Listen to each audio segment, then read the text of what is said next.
যেই আসুক না কেন একজন ভালো মানে আদর্শ সম্পন্ন ব্যক্তি আমরা দেখতে চাই। ঠিক আছে, এই যে যাকে দুটো মানুষ ফলো করবে, ঠিক আছে, তার মতো হতে চাইবে।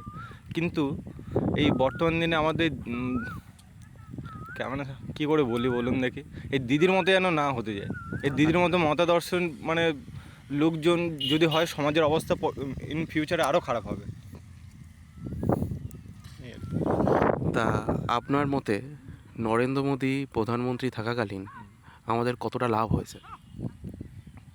লাভ লোকসানের বিষয়ে অত কিছু জানি না, কিন্তু এইটুখানি আমরা দেখতে পাচ্ছি আজ থেকে মোদি আসার আগে যখন লিডাররা মানে বিশ্বব্যাপী লিডাররা যখন একটা সাথে যখন থাকতো, সেখানে আমাদের দেশের লিডার সবার পিছনে পিছনে দাঁড়াতো। কিন্তু এখন দেখি আমাদের মোদিজি হোক, আমাদের দেশের প্রধানমন্ত্রী যখন সামনে থেকে লিড করে, এটা ভালো লাগে। আমাদের দেশে পরিচিতি বাড়ছে, পরিচিতি অনেকাংশে বেড়েছে।